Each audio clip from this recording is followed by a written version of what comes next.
get somebody to really Alrighty. drop those beats. Yeah. Ladies and gentlemen, welcome to the Get It podcast for January 14th, 2020. As we bring it in with this chill beat. It's very atmospheric. Just imagine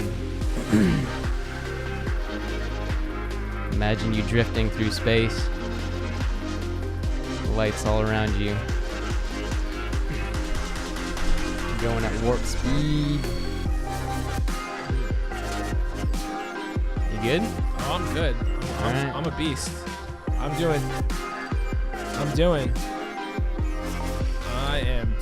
as we do it. All right, everybody. As we wind in, let everybody gather around. Sometimes you gotta let people gather around. Gather around the campfire. Just that's why clubs. Every time I go to not that I go to a ton of clubs nowadays, but I do go out, and I go to selective club nights. Relive your younger days. I'm not reliving it. I'm living it in a different fashion. So before it used to be a certain way, and now I'm doing it this way. Doesn't mean I can't appreciate the music. I can't appreciate, the environment. I'm doing it different, but it's really funny what they still do. Eat that that's mic. not different. Eat the mic. What? Oh, sounds so Deep dirty. throat it. No, bro, it's a department. Whoa. So anyways, That was harsh. what happens is that they still have this thing where basically, even though the club's not filled up, or the venue, we'll just call it the venue, right? Whatever the venue is. It doesn't necessarily have to be a club, but like if they have any type of event or artist there, they basically hold back the line. And I go inside because I don't really like waiting on lines. I think it's a waste of time. I'd rather spend the money. My time is valuable, and it has a certain value on it. And I'm not going to stand online for like 2 hours like a schmo, and just be like, ooh. Back when I was doing TaskRabbit, I stood in line for money. Yeah, for but some see, people. but you were what you were okay, but that's a good analogy. You were standing in line for money, but somebody had paid you to do that because they realized that they had something else to do that was going to be time is valuable. So that time is money. So whatever time they had, they said, okay, this doesn't equate to this. So this is more valuable to me right now to pay somebody to do it. So I'll pay to get in front of the line to get past, so that way I don't have to deal with the whole rigmarole. Right. And that's why at Disneyland they charge more for the line pass skip. The skip. Well, line, yeah, they charge called. more for the line pass skip. Now not only do they charge more for the line pass, but then there's like a whole app that you have to pay a little extra for you to even use the line. Because you used to be able to go in and get the ticket, and now you have to get a ticket and then get the pad, like the interface, basically the app, in order to get the ticket. So like if you want to get, otherwise you have to walk on one side of the park, get the ticket, come back and use it. Now you can do it from your app, but you have to pay a premium. You have to pay a few bucks extra for the year. I don't know.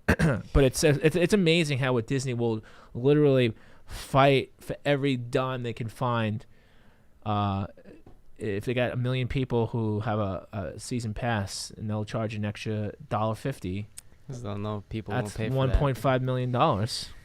They know people will pay for it. How crazy is that? That's going to show you the number of... I mean, we get in line for everything. We pre-order stuff, to avoid waiting for a particular piece of technology, video game.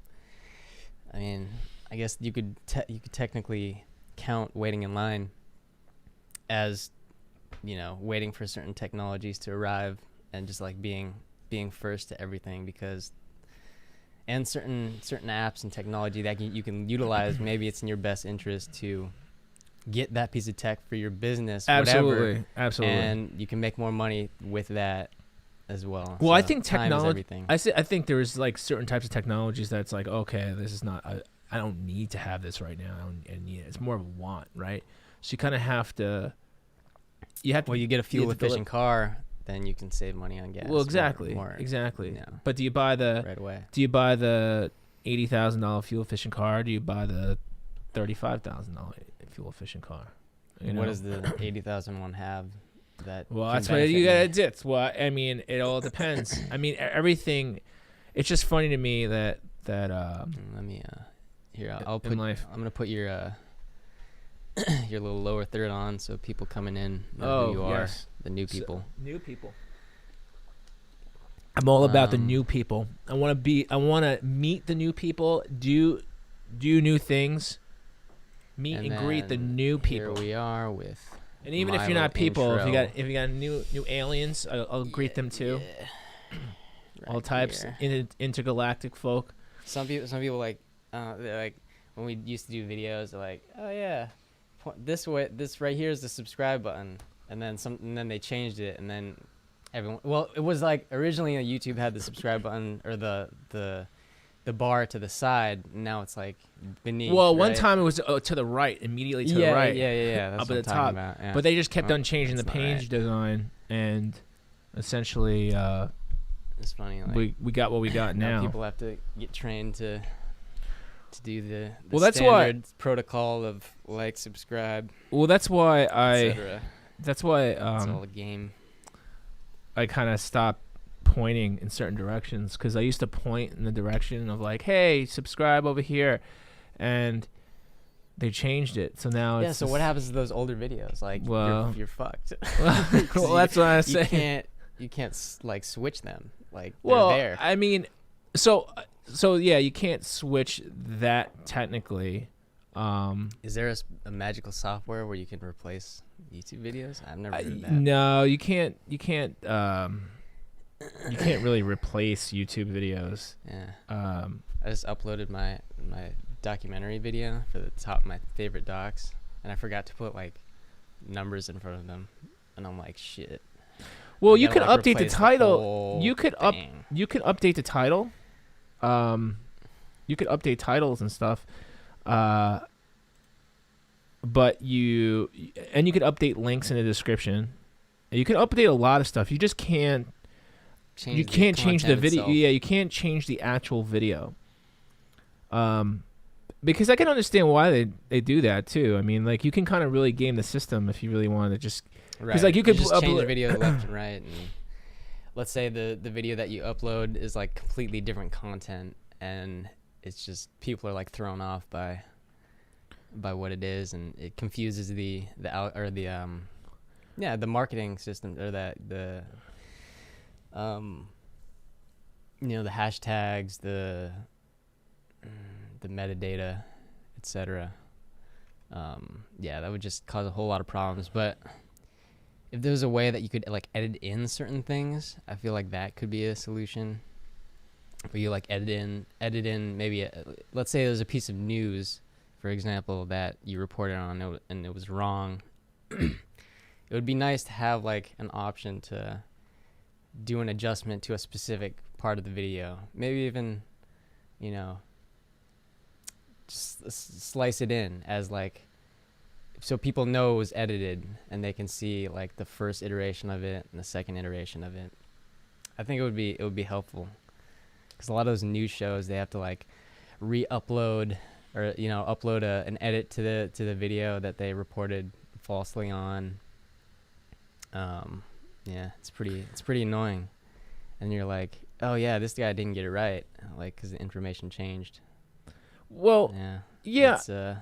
But yeah, again, I understand. Why it's yeah, there. But you know what? It messes up all the metadata. Yeah, well, also not even just the metadata, but like if you essentially, how can I say this? You could upload something, and then that's what it is, and everybody saw it like that, and all of a sudden you change it out, and it's something totally different, and it's already gotten ranked, and it's already indexed, and it's a totally different product, and you're like, what? You can kind of like game the system there, right? Then you can send it to someone else and be like, oh, look at this video, it got like millions of hits. Yeah, you control people. Yeah, exactly, and it's a fucking that's how we Rick Astley. We got that's how we got that's how we got the 2 girls 1 cup thing going around back in the day. If anybody remembers that. I won't even go into that. That's opening a whole different. Yeah, let's not. A whole different. Let's I not would do that. can. There's a whole different cup. You know, Let's not it's so rehash crazy that. how far back that is, like internet wise. Wow, yeah. How long ago it was? that? But it's so When was that? it's Was so that over a it's decade like ago? it's burned into my skull, like that's been burned into my skull. That that legit. It's a part of Wikipedia history. It's a part of history. Yeah, it's so 2007. That was over a decade ago. Wow, I was yeah, dude. in high school. Yeah. Yeah, 2007. What was I doing in 2007? Anyways, A whole lot of interesting let's get stuff. on track. Let's get on track. Let's We're always in track. So if anybody's watching us for the first time, you should be watching us all the time for the first time, all over again. I'm David. If you didn't know. should I do the lower third again? Yes, do we'll it. do it again. Because it's so So sexy. so fancy. It's like neon lights. It's like your name is up in lights in Vegas. So fancy. And Fancy schmancy. I'll do it again. Okay, so first on the docket, let's just roll into it. We have emotional data. I don't think we didn't discuss this, so I'm excited to learn about the emotional data. I don't even know what that means. okay, so that's a good question. We're all emotional pieces of data, I guess, or collections of data, in a sense, in a metaphysical sense. True. So Push on my glasses a little bit. So you like? I'm gonna move my glasses. Here we go. I'm gonna get all nerd on this. Here we go. Gotta straighten up. So emotional data. So you probably heard of the term big data, right? You've heard that term before. Where that's basically where like all these privacy laws that come into effect for like websites and such. Yeah, so basically all these privacy laws that are coming into effect, like COPA, GDPR, there's another one, ADA. There's just so much now, like, because the internet, you know, we talked about this lately, the internet's considered like a necessity now, okay? And basically there's the big data, meaning well, you can pull that up too if you want. Oh, big data first? So big data is the aggregation of all the demographics. So basically it's just a generalization of demographics. Large data sets that may be analyzed computationally to reveal patterns, trends, big associations. So that's especially relating to so human officially behavior. over the last 10 years, that's why Facebook is so powerful, because they've originally they had your personal information, meaning just your name, this, then they got the people that you talk to and hang out. They got a lot of stuff on you initially. You gave it to them, right? And then essentially after that, it went into, okay, well, now you're interacting. And then when you go somewhere, okay, and these are for people who don't really know, and if you're watching this, and it's quite all right, we're not expecting you to know everything. I mean, no one knows everything, right? So how the internet kind of works is if you go to a website, you have a cache. And what that is in modern day browsers, you'll deposit a file or a file system. It'll preload, so that way you have the nice fast internet as you know it, or you hope to know it. And what will happen is the whole, basically what they do is they drop a thing called cookie. They drop a cookie, right, or a pixel, right? They call them cookies, but they're really like pixels. So basically, it kind of takes all the information. Now, once it knows, basically, it's basically like a tracker. Yeah. It's basically like a tracker. If you don't clean your browser, like if you literally, and even if you do, sometimes it's still there, depending on what browser you're using. You shake someone's hand and you leave a little bit of DNA on your hand. Yeah, so it's just like, it. so most people, if you go to a website, like immediately clearing your cache, clearing all your cookies. You got to go You do wash a your deep hands, but registry. sometimes Correct. there's some particles from someone else's hand that you can steal and but that's just clone them. that's just a piece. Yeah, but that's just a piece of the pie. Okay, that's just a piece essentially. The other piece is okay. So it gets to that data, right? So that's a whole data set in itself. So that basically tells you, hey, we got, we know what sites you're visiting. We know it's what you're you're going to YouTube, you're going to Facebook. Right. Yeah. Let's not make this a lesson. Right. But anyway, you got to have a little context though, Brahim. So essentially, you have that data set, right? You have the big data set, and it's comparing with everything else that you do too. Your credit card, where you're buying history, you have everything. So now all these big companies, you're doing business on the web in any way, shape, or form. And when I mean a business, even your attention is like a business in itself. And because of that, that's what we call big data. And now it's been filtered down to where advertisers and people can see what you're doing. So like if you come to my site and I kind of use that and I look at the data set, what's going on, where you're going, what you've done, then I can advertise to you in a fashion that makes sense and almost creepy, to the point where it's like, oh, I was here, I was doing whatever. And it's like, now it's like in your brain and it's in your brain now, and you've been retargeted. And so big data is a part of that whole world.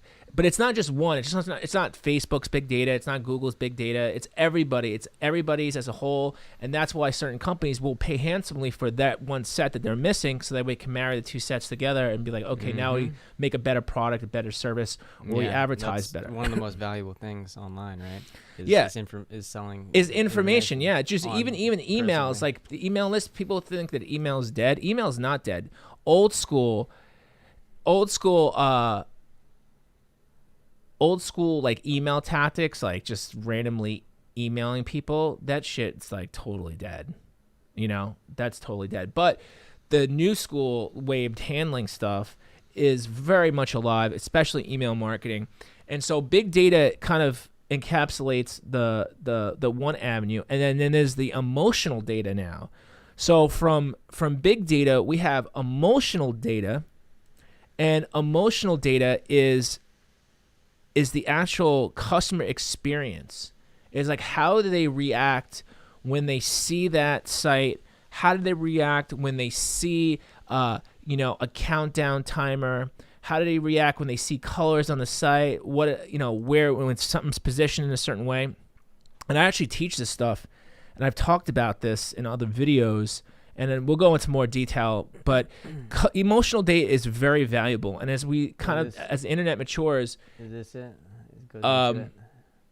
Yeah. So emotional data. So for instance, I'll give you a little example on emotional data in real life. So this is real life stuff now, right? Mm-hmm. So because obviously, I've been on both sides of the coin. I've been on digital, and I've been on the physical, like real business brick and mortar end. So we used to have big windows in our retail store. Right? It used to be windows you can see. Make sure it's well lit. And, we sold video games and toys and stuff. But when it wasn't busy, people kind of like wouldn't want to come in. Like, no one wants to go to a shitty party, right? Like, no one at the party. But we used to have tables, like physical tables, like gaming table. Before gaming tables were big, but we used to have tables where people could hang out, play games, do whatever they want to do. So we kind of made it like a hangout place. We made it an establishment. That's why it became so popular, because we made an experience. It became like an emotional experience. And when people had seen like people walking by, they'd be like, oh, what's that? Oh, there's people hanging out in there, and they're playing all kinds of card games and all this electronics and all kinds of stuff. So they were emotionally, because they wanted to be a part of something bigger, right? Because they wanted to know what was going on. Dude, when we had wrestlers, we used to work with a company, PR company, that we used to get actual wrestlers, like WWE wrestlers, to our locations. Now, we would sell tickets previously, but we would have a line wrapped around a city block. I'm telling you, like a quarter mile.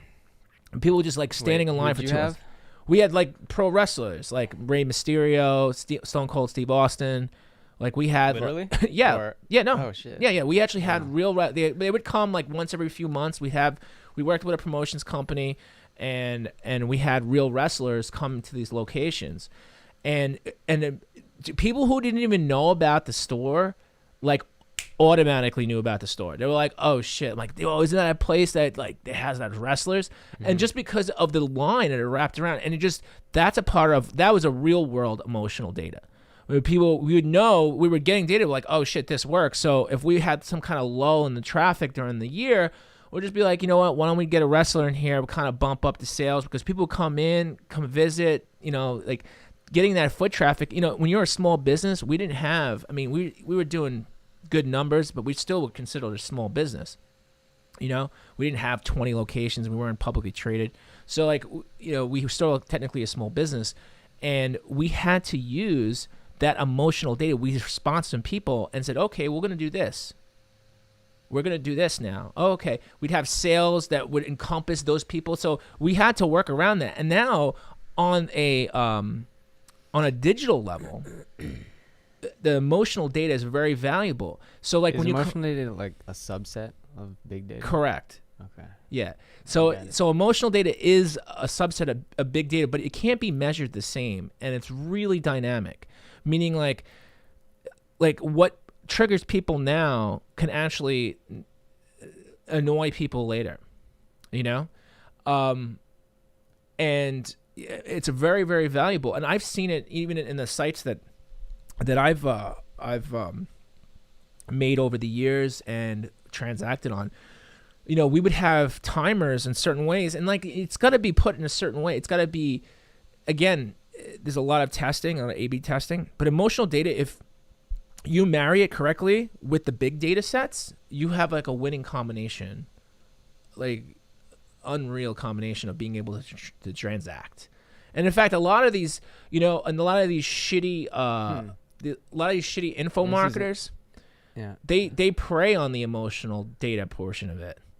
And I'm talking about the shitty guys. And listen, there's a lot of great guys out there who do like have a lot of great value and information, but like these whole whole other subset, we're talking about subsets, this whole other shitty subset of people be like, yeah, the only person holding back you is you. And you're like, pay me $49 a month and I'll tell you how not to you yourself too much. And you're like, oh, okay. It's like, I get it. They're spreading some positive vibes, but like, it's just, but they're using emotional data to take that. This is interesting. This says there's big companies are using different technologies to measure it, like with the haptic ads and then facial recognition to detect, shopper satisfaction. I mean, this is like super deep when it comes to registering that data and like facial recognition. Well, because when you go on rides, let's say you go on rides at Disney, right? You go on rides at Disney, there's cameras everywhere. That's like super invasive though. That's like, I guess, but you gave them permission. What if you have resting bitch face? but if you have resting bitch face and they're dropping you like 20 floors in 3 seconds, and you're like, and your face changes, you obviously know that they're like, oh shit, this shit works. All right. Or is this the wind that changed your face shape? Yeah. If you drop, like when they did that, the Twilight Zone ride. Oh, I used to love the Twilight Zone ride, but they changed it into what is that? Like not the Avengers? Is it not the Avengers? What's that one with Groot? Oh, what the fuck? Guardians of the Galaxy. Guardians of the Galaxy. Yeah. So it's a Guardians of the Galaxy ride now, but I really love the what's it called? I loved it. Loved the Twilight Zone. So wait, so some brands are using haptic ads. Does that mean registering your like vitals or wait, what is that again? So right? Haptic is like. So okay, now there's a few using touch and so haptic, it has a few different. So when you haptic settings, you're talking about like the touch settings on like a phone or the feedback. Right? Yeah, haptic so feedback. It really depends on like the application. Like haptic can be like every time something happens, like it vibrates. like a DualShock controller for like Sony, Right. Or like for instance, you touch here and like this triggers X, So it kind of depends. It's a really broad term. It's like calling it virtual reality. It's Emotion like is the currency of experience, and is an absolute necessity when creating great experiences. Yeah. Wow. Yeah. Adobe. Yep. So essentially emotional data is like a really big thing for this year. I actually, I kind of been talking about it for a while, and just because I could see it. I see it in action. So it's ultimately a good thing? It's a good thing. Just like companies like keeping it's a good thing because using it technology to because but it's also it's very layered emotional data. So like you have emotional data from like the people you meet in everyday life, right? And then you have emotional data from like the brands that we see. Like people, that's why Amazon's got so much power, because Amazon has created this ecosystem where the customer can do no wrong, and it's always right no matter what, even when they're wrong sometimes. And I'm sorry, customer, there's sometimes your ass is wrong. And just because they have enough money to throw at it, right? And they could just always be right. It's always, you have that tool set. So basically they have conditioned a lot of the people at this point to be like, oh, well, even if Amazon isn't like lower priced, they just know they're just going to get a better experience, and they don't care, and they'll pay the higher price. They won't even think twice to go. There's a certain subset of customer who will essentially will go. That will be the first course of action, is go right to Amazon, even if Amazon doesn't have the product. Even if Amazon doesn't have the product and they're not cheaper. Did you know, believe it or not, Amazon on a lot of products are about 15 to 18% higher? Did you know that? On a lot of products. We're not talking about like things that they're stocking in their own brands. Sure. On a lot of products, it's about 15 to 18% higher than if you had to loyalty. find. Yeah, it's the loyalty. Brand loyalty, yeah. Correct, because it's the emotional loyalty. Because people have had, because they're like, oh, I don't want to deal with another company. Oh, I don't want to do this. Oh, I don't want to do that. And that's basically what's happened.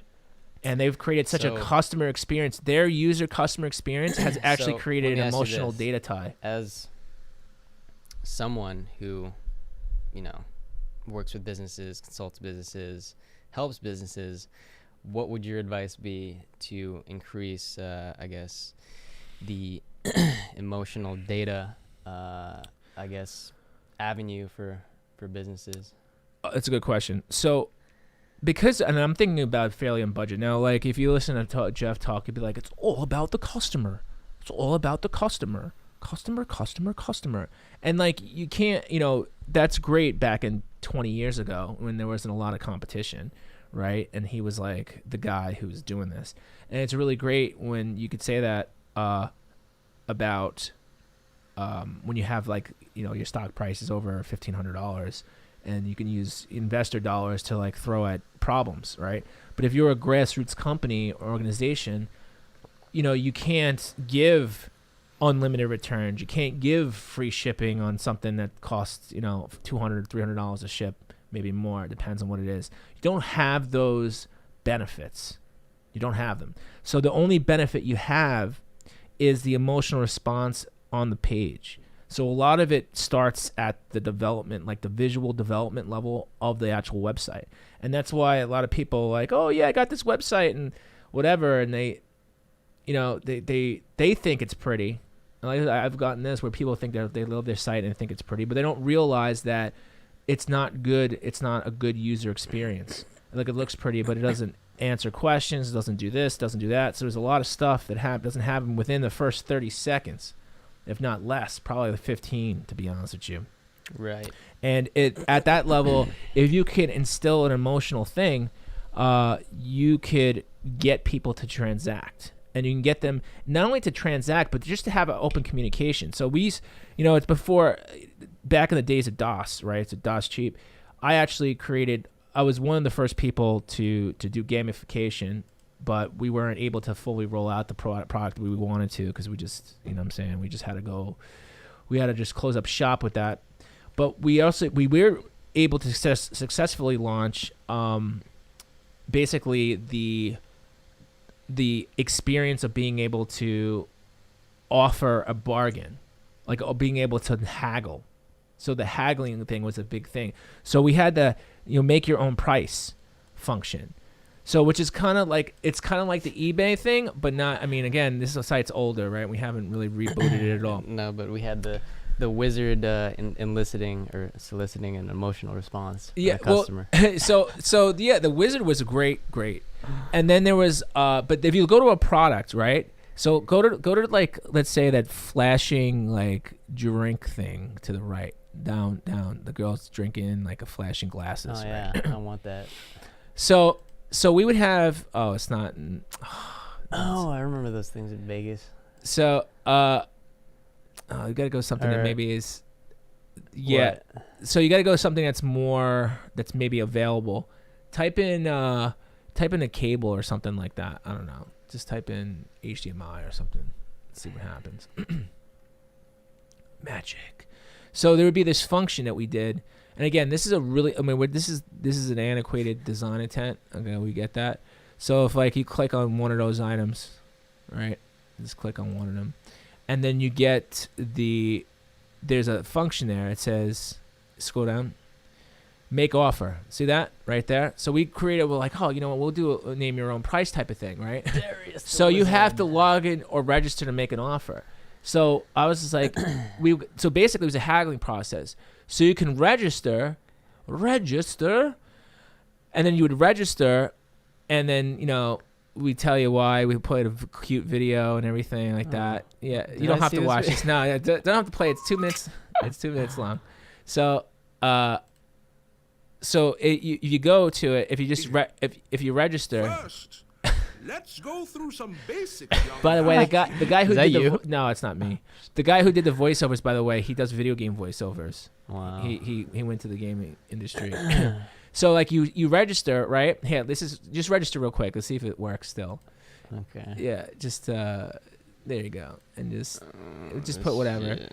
And then it's really funny too, because it's really I was messing with people when I did this. 7-6. And people would call up, and this is how I know emotional data is a big deal. So click here when ready. So it's just doing this thing. It's validating fields. Let's see if dude, it's like so slow now. But yeah, no. In order for them to make an offer, you got to register. So whether or not you accept the offer, they're registered now. So they're gonna they're gonna browse the website. Yeah, so they're gonna browse the website. I don't know why it's hanging. Again, I don't even think that anybody even uses this. But anyway, the thing was. Oh, damn! I thought it was. Oh man. First. Let's see. It says that the email is already associated to an account. Oh. Maybe you are creating an account already. Maybe I'll sign in with Facebook. I don't know if that does that work. All right, go ahead and see if it works. I don't know if they updated the API. Anyways, but anyway, I wanted to really show you. It's really funny, dude. It's really that this would be a bad experience. This is a perfect example of a bad experience at this point. Whoops. Because it would take too long to do, So just Control R, Control refresh, Control R, because maybe it's just not refreshing. Now go to a product. Go to that product. Okay, you're in. I can see my price. I think so. So HDMI, see if it worked. And basically, it's really funny, dude. I used to get so many people who call up and they're like, I got this. I don't want to tell you yet. Hit make offer. That's all right. You can still make the offer. Yeah, it's just not working. It's not working. Fuck. Maybe I already have it. Yeah, just try to see if it works. And no, it's probably not. Oh, Oh, Hey! nice. Wow, I did make an account a long time ago. Okay. So I hit make offer. Never. Wait, where? Right there, make offer. Watch this. So this was cool. So you make an offer on the product, and this is for bulk purchases, right? So you choose the quantity. Let's say you put 1 in, right? And then, Whoops. right now, a suggestive offer per unit. I'm gonna put down 50 cents. Hit confirm.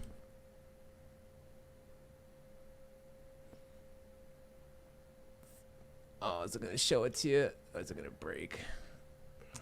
I'm so pissed that this doesn't work anymore. So, Makes for compelling stuff right here. what? Yeah, dude. I don't know. It's not Maybe it's the working. internet, or I don't know. Nah, dude. It's probably the site. It's probably like old JavaScript. You should revamp it. I want to. But anyway, I'll give it up. I'll give it Control R that window. See if it changes. Try it again. Let's try it one more time. Do I have to put like Just 1.0? No. You don't have to do any of that. Put 0.5. or just put $1. Maybe just put $1 and just hit. It's probably not gonna reload. It would have did it already. But anyway, I'll tell you what it did. Okay, tell us. I'll tell you what it did. So if the offer came in within a certain percentage of the wholesale cost, then it would send me a notification in the system, and then I would be able to approve that offer, and then they could check out at that price. If the offer was too low, which used to be too low because it's like we're already a discount retailer, but if the offer was too low, the Joker would come up, the wizard with a Joker hat, and be like, "What are you, a Joker?" It's like, I gotta eat. Like it's like I actually put that there. Like it said, I gotta eat, man. You know, and then it's like, make a realistic offer. That's funny. Like it was realistic. So I mean, I'll show you guys another time. I'm sure like you get that all the time. But the thing was, people would do. I would see how many times it was triggered, and then I had people call up. Go up like a cent and see if it happens. Well, yeah, but so people used to call up the customer service line, and they'd be like, "Hey, man, I'm having a problem." I'm like, and then a customer service people are like, "Oh yeah, what seems to be a problem?" I'm trying to put an offer in, and it's showing me the gesture. I'm like, and they're like, "Oh, really?" They're like, "Yeah." I'm like, "I don't understand." I'm like, "That's because," I was like, "What does it read?" And I had somebody read it back, and they're like, "Oh, it says like I gotta eat, blah blah." I'm like, "Yeah, because the offer's too low." "Oh, it is?" I'm like, "Yeah, the offer's too low. We're not even gonna consider it." Because I was originally getting offers that were like it was ridiculous. I'm like, it's a waste of time.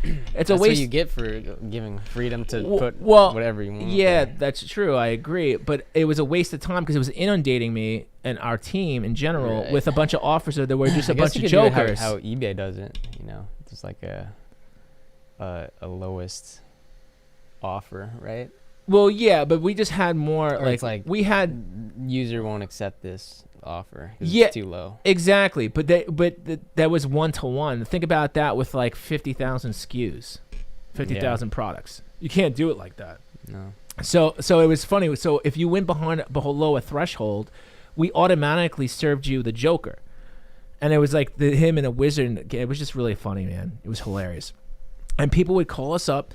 And then I was just like, wow. I'm like, it's so funny that these people they were like legitimately like affected. They're like, "Oh, really?" They would get on the phone. "Oh, really? Oh, all right. Well, I'll try again, I guess." And it was like this game, and I'd see people try to put more offers in, and it was really, honestly, like for what it was my first foray, I would say, into like seeing the response, the emotional response of people, and it was initially like I got them to initially do it, and then really, if you want to win, and if you're not the big company and you don't have those kind of budgets, you gotta take an emotional route right away within the first 20 seconds. And we had that, the banner right there, make your own price. We always talked about it a lot. You know what I'm saying? We advertised it on the site a lot, so that was a big thing. But like I said, ultimately, we weren't a different So route, so. basically, to wrap back around, the advice that you would give to like small businesses, the cheapest way that you can elicit emotional responses from the customer is to just like make your site aesthetically good, usable, and just like make it aesthetically usable. Make it maybe depending on your product or service, what can you do? The barrier to entrance, make them feel comfortable. Make offer it's too good to be refused. A lot of the times, even the services we provide, we'll provide it'll be free the first 7 days. We'll just offer for free, because it's like, hey man, you get to try it. We don't want your money, and then it just breaks those down. So the emotional response is really big, and that's the winning portion of the game. And if you can get that down, and right now it's been it's big business. It's a lot of it's big business to associate that. We get the mentality, but yeah. All right. Yep, we're at 40 minutes. So so next up we have crypto day trading. Crypto day trading. So let's take a look. What are we at right now? So with the cryptocurrency, The Bitcoin. Yeah, let's take a look at what we got going on here. Like, there's more crypto than just Bitcoin. No, I get it, but you know what though? Crypto. Okay, so I want to let everybody know here from my experience, and this is actually something that even the bigger exchanges have done now. Bitcoin is like the mother of the coins. Yeah, I mean we've talked about Bitcoin on the podcast before. Yeah, so we have talked about it. So, but the bottom, we can gloss over this, but right now, people are still asking me, they're like, should I be upward slope? People are still like, well, should I be investing in it? It's not really an investment at this point. It's more of a gamble. I know yearly.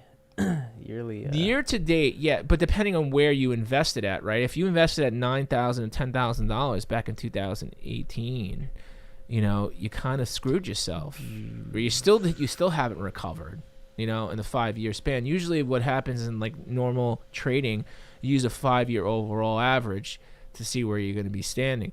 No one still knows, and it's still, dude. For it to go up, that means more people are more invested in it. There's more institutional money. It didn't crash and burn. So where does that stand? Should you be day trading it? Should you? Probably not. I don't think you should be day trading it. Not that I'm gonna. I'm not giving financial advice, as per lawyers tell me I can't tell you that. But like I will say that personally, trying to day trade it even back then was a disaster. It's still like boof, boof, boof, boof. Even if at like a few percentage, it's like pulls it down to. But again, I mean, it's relatively young. Like 5 years is not that long in the grand scheme of things. So maybe it'll become less and less as they get closer to the max. Correct, amount, and that's why I think it's still a wise potential investment to throw some money behind. But to day trade, like, I'm curious how much Bitcoin is currently out there. Because it's what, 21 million is the limit, right? How much Bitcoin is there? Exists. I think there are only 21 million can be mined. But I think there's even less than that because 17 million in existence. Only 4 million left to mine as of. Wait, this was a while ago though, so. I'm not sure what year will the last Bitcoin be mined. It's like a fucking treasure hunt here. Halving in May 2020. So by the time May rolls around, your shit's gonna be worth more. May 2020. Wow, that's coming up.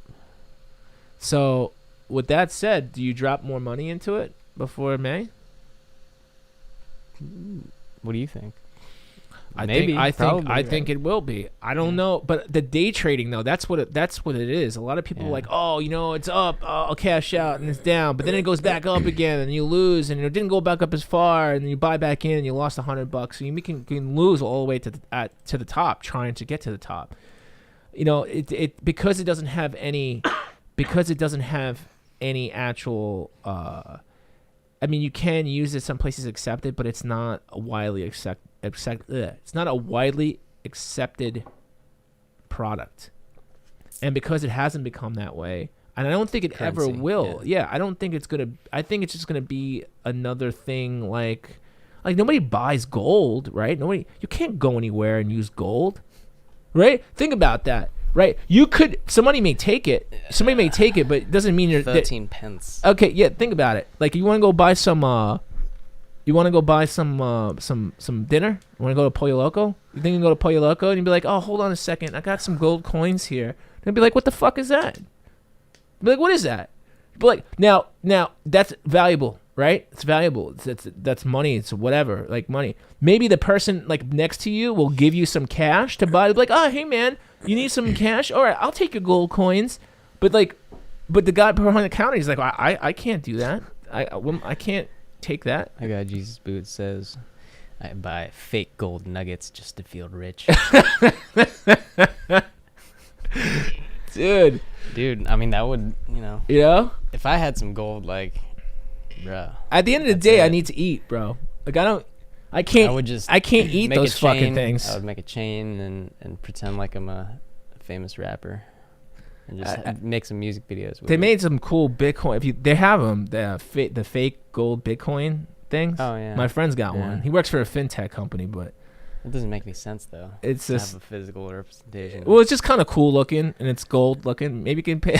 I want to go try that. Go pay for it. Like, here you go, dude. But I mean, theoretically, any business can accept Bitcoin if they wanted to. Yeah, because the infrastructure is not there, and the infrastructure Like, I could. But the thing is, I could but think sell about you this, Bitcoin. though. But think and about you could this. Sell me Bitcoin or services for who the Bitcoin. fuck wants to use? Who wants to? If you buy that shit right at a certain price, if you're buying that shit at a certain price, and then all of a sudden it goes up to like 3 times what it's worth, why in the world would you want to sell it? And when you in the back of your brain, you're like, oh, maybe this is going to be worth more money. You're buying this burger, and then for like $5 with the Bitcoin, but if you hold on to it, maybe your Bitcoin will be worth like $25 in a month or two, right? Why would you want to even take that risk? I could be an e-girl and get Bitcoin. Yeah, dude. Like, seriously. Dude, if I was an e-girl, that's all I would accept. Dude, I had a friend once who was Bitcoin for who was only taking euro back when the euro was strong. He's like, bro, I don't do anything anymore unless he lived in South America. Didn't take, and he worked for other companies internationally. He's like, yeah, I don't take anything but euro. I'm like, whoa. You're an American guy living in South America, and you're not taking American dollars? No, bro. I'm only taking euro. I'm like, all right. And then he would get paid in euro. He got paid in euro. But euro can be used, to buy a lot of shit. Right. So, I mean, maybe probably because of the exchange, right? Yeah, well, he wanted the euro because at one time the euro was 1.56. It was almost 1.6 of the American dollar. And this was years ago. We're talking maybe like 15 years ago. So it was a time that the euro was pretty powerful. What if we got paid in ravioli? Dude. Now that's a currency I can get behind. What about, what type good. of ravioli though? Are we talking like goat cheese ravioli, pumpkin squash ravioli, honestly, standard issue, ricotta ravioli? As the the Italian on this podcast. There's all types of ravioli now. You know what I'm saying? We can't just get. We gotta get the gold covered ravioli with the gold. Have you seen those? They have like the caviar with the gold dust on it. It's like $17,000. Dude, you can get anything you want if you throw money at it. See, that's what I'm talking about. First, we're talking about like waiting in line, and now you can get fucking caviar with like gold dust on it. That's sort of, like it's like, yeah. I mean, what is currency but a trade mechanism? And if you're giving food for a particular service, I mean, that's people still do that. Well, that's what I'm saying. But the thing is I don't want to give you something that I know potentially be worth more money. Right. For my fucking $5 hamburger. I don't want to do it. But if Bitcoin's a ravioli, like it's not. There's no Like there's a value you could put on Dude, ravioli. I Just the taste, I, the level. the taste of taste. ravioli from where I come from, that's a fine payment. Real Matty says, "How much Bitcoin will I get for my kidney?" Well, if you go to Venezuela, probably a lot. Yo, man, that shit's all fucked up. Speaking of fucked up, let's continue on. Let's continue. Yeah, let's get into the Let's- fun stuff. So we have. So should we move on? to the speaking next of food products, Beyond Meat. Beyond Meat, going So- beyond the meat. Sounds dirty, doesn't it? I feel like that could be in a porn name. Speaking of all these, going beyond the meat. So here, speaking of like, what do you call it? Like volatility of certain companies or products, whatever. So this is the stock, chart for Beyond Meat right here. So What the fuck is that all about? That picture. yeah, I don't know. They just got some random Asian people like on a seesaw. It's fucking weird. She's been ejected. It's like, Yeah, what the fuck? is that a Getty image? They used a shared image to like. Do you think she's like really out of control? Do you think she weighed that much? Is she like jumped on that shit so high that she just went flying off? Look how high she looks. It looks like if she comes crashing down, something wrong, something bad's gonna happen.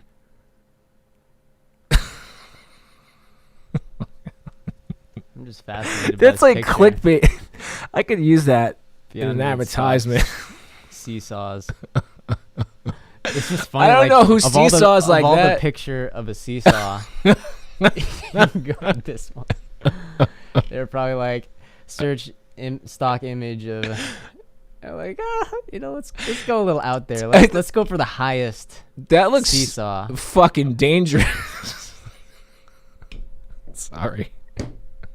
Anyway, you know what?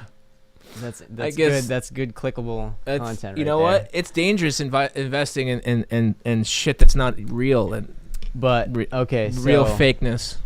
It's it rose, but Dude, it went through the roof. It started at like $30, and then over last year, it went to like look, it says it went to 135. It was insane how much it went. People were like, oh, this is the greatest thing. Think about if you had $35, right? And then overnight, and like within 2 days, your $35 was worth 135. And just, you're like, oh, thanks a lot, man. And you pieced out because that's exactly what happened. You look at that stock, you look at that, both on the top and all the way down. yeah, I mean, like I was saying before, like I'm seeing it everywhere now. I'm seeing it literally everywhere. I mean, even in the supermarket, like just like it's right up there. And you know what? I had a little bit of that shit, and it's For me, as it's whack. pseudo vegan, I actually enjoy it.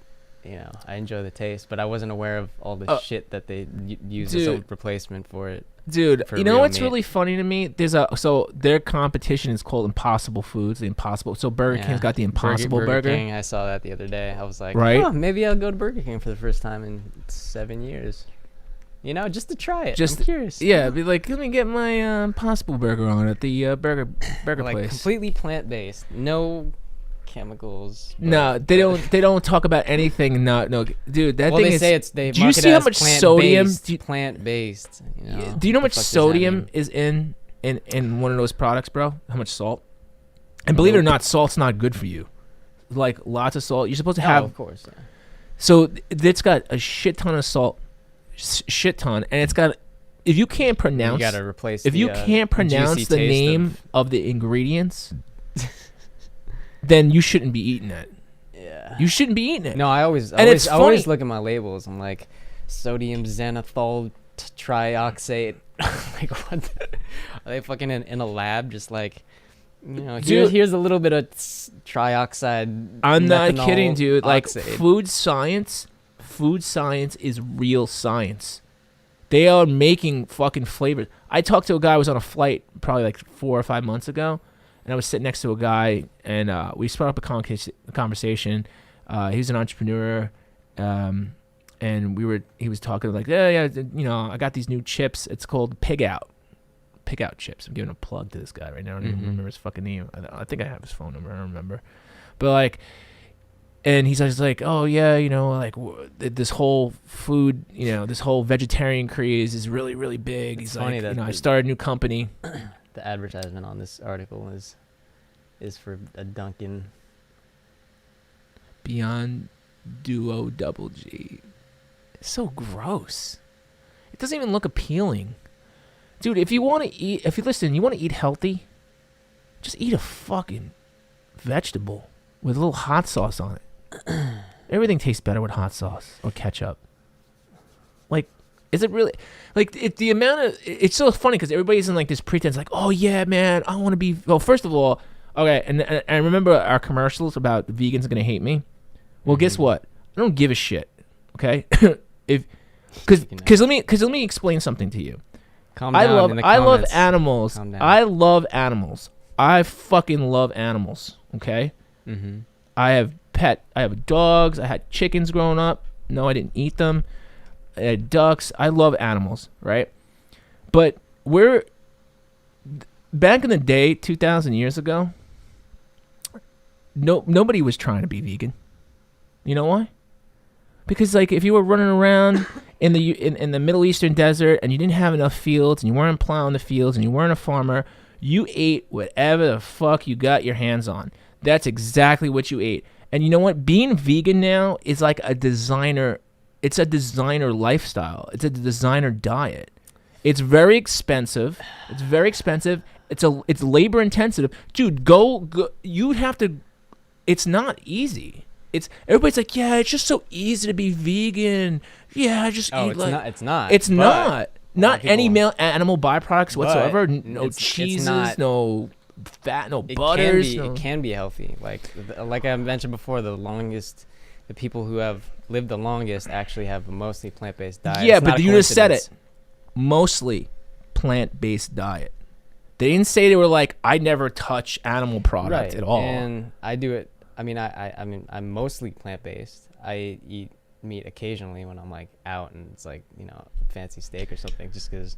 But like, I feel better. I feel healthier when I absolutely, eat absolutely, diet. absolutely. I It's think like it's from the important. earth. Yeah, it's important to get a lot of vegetables, a lot of greenery. And just like I fruits. probably would be more of or less of a plant-based eater if I didn't hear all these stories about, you know, this mass producing of. Yeah, but you also live in California. Of meat, you also live in the and breadbasket of the country. How they treat these animals all cooped up there. And I heard this from someone the other day. It's like how the animals lived their lives when they were pretty much farmed for meat is like the negative end is kind of getting a little bit spiritual. Which you gotta get haunted by your hamburger. I'm not like haunted hamburgers. Like that's a good restaurant. Exclusively, I keep an open mind. So Dude, when I hear this, I'm type getting of stuff, hot I'm just like, listening about the haunted hamburger story. I'm keeping an open mind when people tell me these types of things. But it is interesting. Like if you see like everything's sort of connected in a, you know, metaphysical way, and you know when you think about the lives that these animals lived. What they were experiencing in maybe an enclosed environment, being fed, you know, stuff just so they can get bigger and like get more meat out of them. Basically, it's like that their life energy is like implanted into the food that we eat, and like we're absorbing that unhealthy lifestyle of that meat, and the quality is you know reflective of that meat. Correct. And so I might sound a little high when I'm saying this, but I do believe that some of that life energy of the animal gets implanted into the food, or you know, transfers into the food. What about the unhappy plants? Oh well, there's a lot of unhappy plants too. Plants are super easy to grow and to. They're super easy. They ain't super easy to grow, bro. Because I tried growing some of this shit. It's like a cause and effect. Like if you don't give a plant sun and water, like it's gonna die. So it's like if you're eating plants, then it had to have a life cycle of sun and water. See, you know, I mean, plants like emit oxygen as well. So listen, they give there's the no. atmosphere. You're not going to get an argument from me saying that it's not important to eat lots of plants, a lot of vegetables, and mainly a plant-based diet. But I'm not going to tell you. You don't. The problem with vegans is that lots of them. I'm not saying all of them. A lot of them are all about the guilt mentality. Like there's one on my Instagram feed that I know, and she's like, "What did you eat this face? Oh man, the tormenting animal." I'm just like, listen, dude. If you was 2,000 years ago and you were like, you'd be tripping out. Not to mention, if you airdrop my ass in the middle of a jungle somewhere, and I was just walking around the jungle, and I just happened to be in front of a lion or a tiger, you don't think that mofo would come down barreling and try to eat my ass? Come on, man. Let's be real. Let's really be real about it. I think the vegan movement is went down. I just went. We went down. Black. We went black. One of us went black. Anyways, one of us went black. I'll just replace the battery later. So, but yeah, just I want to. So we got a whole conversation in the chat right here. They're talking about. Hang on. Sorry guys, I haven't been keeping up with it. somebody's. I love bread. I love bread too. Can me and Maddie get on the podcast? We could talk about what the deal is with airline food. I eat grass. My mom told me I'm like a cow, so I started eating grass. Dude, I've been wheatgrass. smoking that grass too. You know what I'm saying? Soon to be. Airline food though, right? I mean, Well, they what's have the deal with that. They have a vegan options. They actually have vegan options now on airlines. Believe it or not, they have vegan options and Impossible Burger. they have vegan options and then they have kosher options. And mind you, the kosher meals are always the better meals. Oh, I think that's why the stock raised so much. It was like they were saying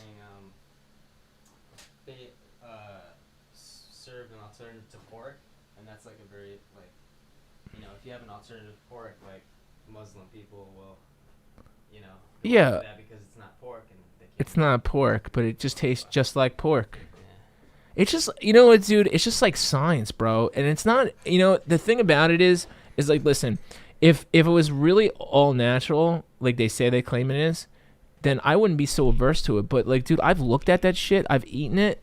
Like, dude, it's just like, I'm like, this is not healthy for you. Like, you're worried about being healthy and then like, getting health out of the meals you have. And you're really just substituting with some weird shit because you don't want to eat X or Y because you think it's bad for you, right? Or you feel bad, or you get the guilt mentality, the vegan guilt mentality. It's like you shouldn't be eating animals. Yeah, And- right here. So That's the Impossible. After privately held rival Impossible Burger said it was adding a pork substitute to its plant-based menu. It would Dude, it's introduce for plant-based lamb, goat, substitutes. fish, and dairy. Dude, it's just weird. Think about that. You've got to... These things are all being manufactured. They're all being manufactured. Yeah. The shit, it's like science, like it's like Bill Nye the Science Guy, man, in your fucking hamburger.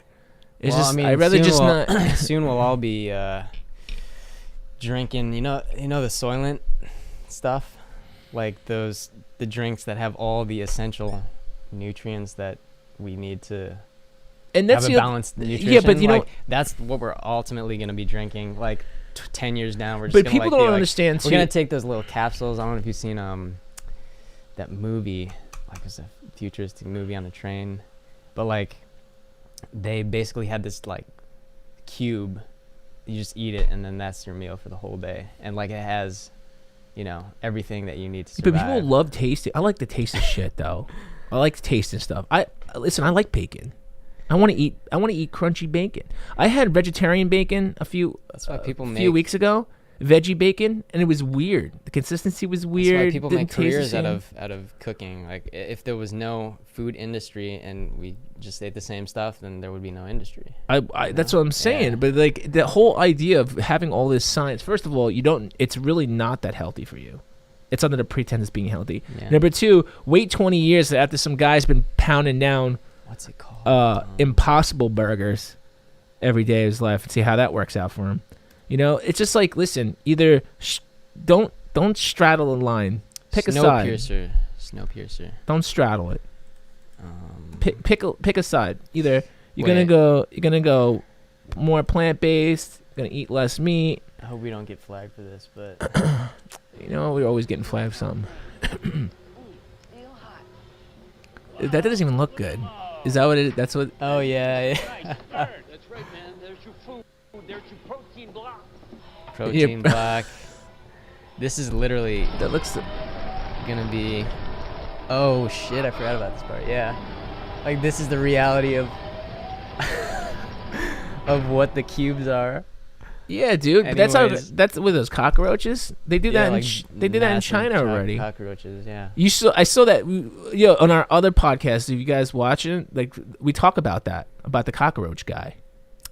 Oh, that's right. Yeah. So that's Yeah. how long ago was that? 2014. Oh, like they were.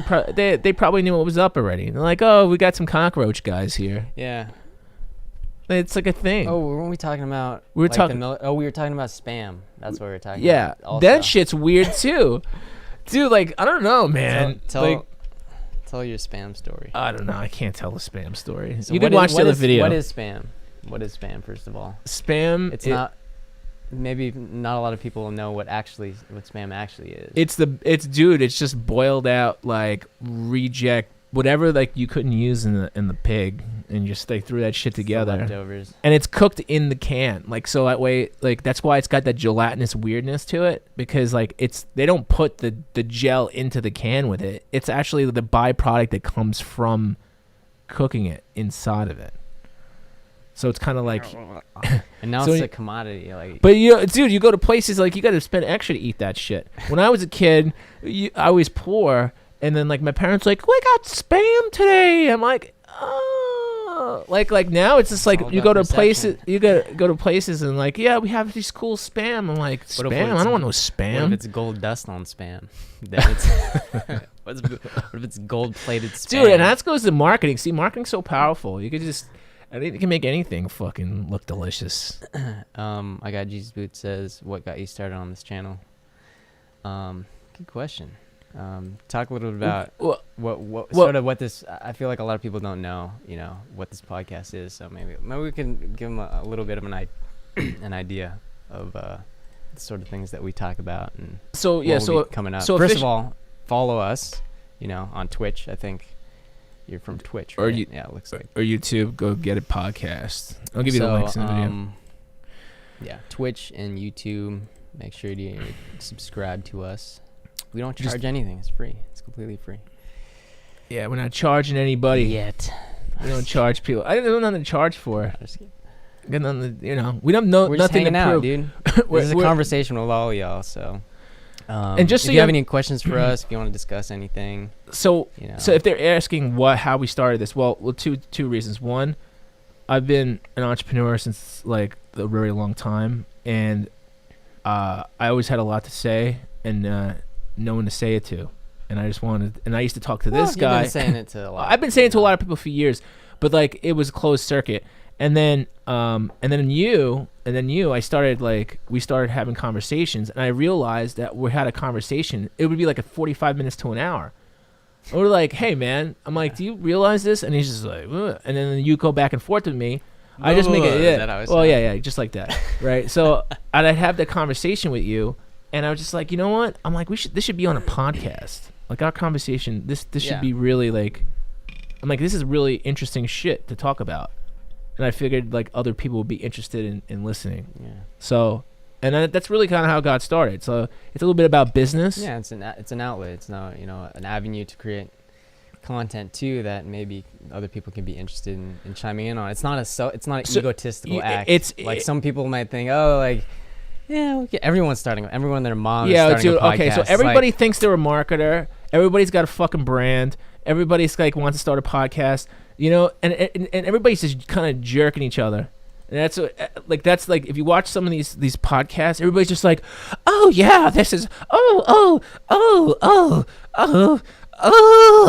and like everybody is just like kind of like just touching each other in awkward ways. And really, like I'm just here to tell you what's gonna work and what's not gonna work, Yeah. and what you should be doing to prepare for the shit that is gonna work, because there's a lot of people lying to you, man. There's a lot of people lying. There's a lot of There's a people. lot of noise. out Yeah, there. there's a ton of noise, And I was just, dude, I was fed up. And that's really the reason for this, because it's just ridiculous. And also, we'll bring other people on as well to get their opinions of certain things, and different.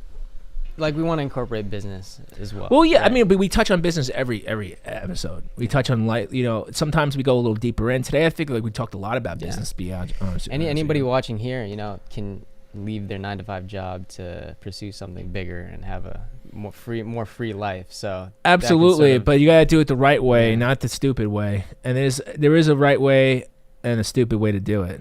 But yeah, we also want to advocate for people to pursue their dreams. So like when people come here to California, and they just leave everything with no business plan or no action and no backup, and they just like, I want to be an actor model.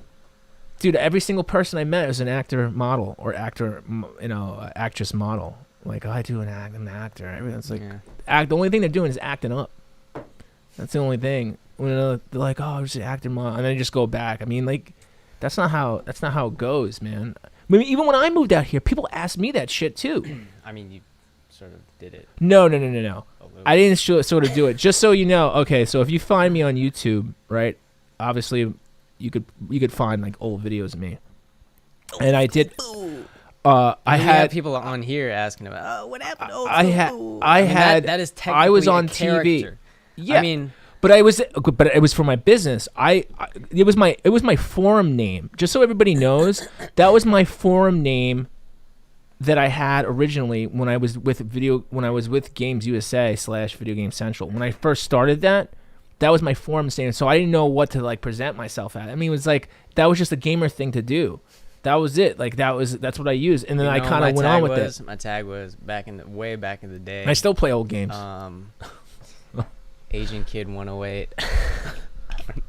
That was like, and then my best friend was Greek Man 107 or something like that. It was just like, we were very like, like we put ourselves in a box basically. Yeah, like, oh, is this guy Asian? I must be. He's Asian man. Secret Asian man. But that's cool. That's cool. I mean, listen, dude, whatever worked at the time, And that's what I'm saying. I'm like, oh, I did this. I had a character. Yeah, I had a character, but I had a business. That was just like an arm of what I did. That's basically like, I like doing video game reviews and shit, and the accessories and all the cool stuff, and dealing with the companies. People used to ask me, they're like, oh, what's the last game you played? I'm like, this is the last game I played, but this is the last game I beat, which was like 15 years ago. Like, I haven't beaten a game in years. Like, I play all these new things every so I touch on it. I don't get to play a lot of video games, over the past few years. I do, play fighters still. But like, even the new Mortal Kombat's supposed to be pretty good. Even the new shit, like, I'll play it and I'll never beat it.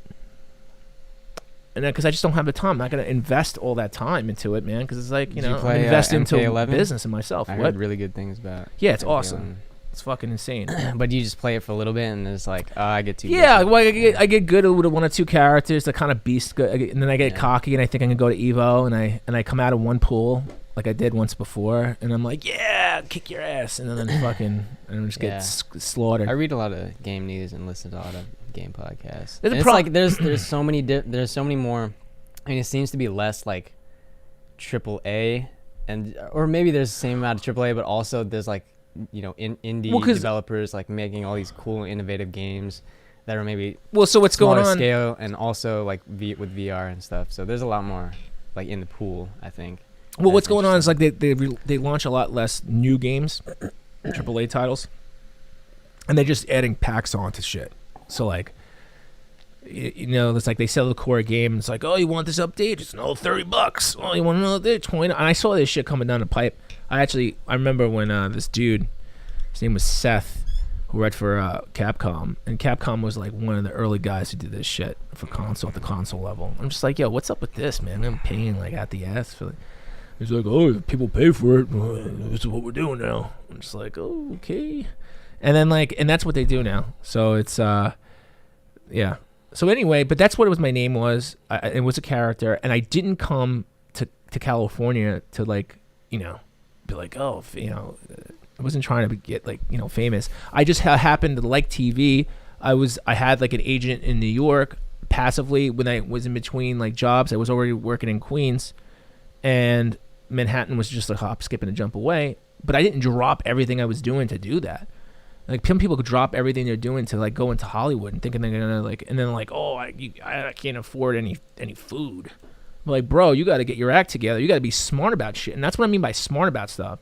And in this podcast, I'm gonna teach you guys how to be smart, because I'm just so sick of hearing fucking people like be like, oh yeah, there's no food, or eating shitty food, like fucking Beyond bullshit. Science. There's some places that actually they use, what's those little the brown pea things? Lentils. No, talking about lentils? Like lentils, I think they also make They use with that, but also the garbanzo beans. They actually use you know everything that goes into the burger because they actually make it themselves. So that like. Don't confuse that with... No, we're not that, talking about... yeah, I'm talking about like the process, because this shit is processed, bro. And when I mean processed, we mean we're talking about it has chemicals and shit. But and I feel like it's Impossible Burger, what's the other one? It's Beyond Meat. Beyond... Like all these things are sort of put in the same bucket as like substitute to meat. And I think that's dangerous because I feel like a lot of places have alternative to meats that actually kind of taste like meat and are actually healthy for you. Yeah, because they have the only thing that can really like that naturally be healthy for you to taste like something. If you had like let's say you have a veggie burger, right? Yeah. And the veggie burger is being homemade, and they're using, maybe they're using lentils, or they're using tofu or black beans, whatever. They're making a mixture too, and they get it together, and then let's say they put teriyaki sauce on it. Or they're putting paprika or whatever. They're putting more natural, spices as if they were going to cook it like that. And they cook it like that. Or maybe they deep fry the outside and then like the inside's a little chewy. So they kind of do that. That's different. That's like you're trying to cook it the way you would cook meat. So therefore in your brain it kind of tastes like this. But you can still taste the grittiness, and it's not the same.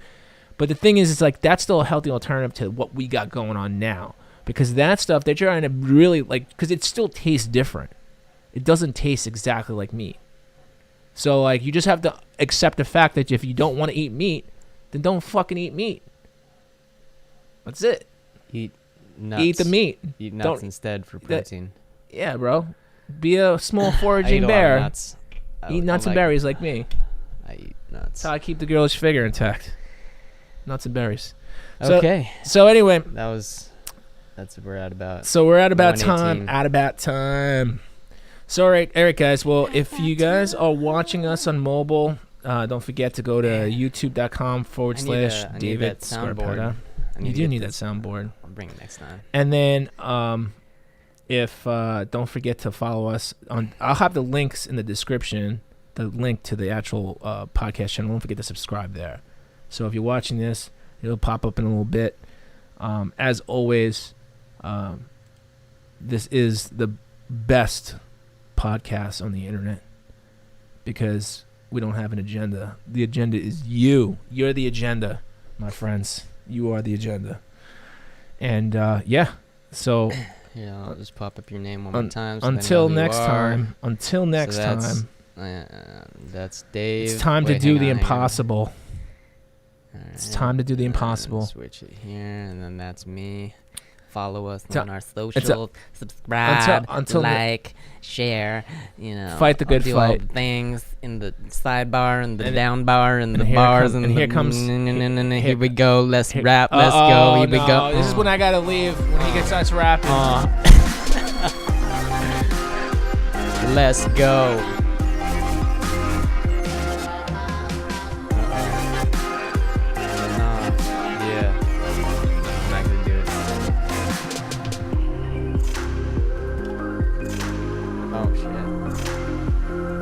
All over the damn screen.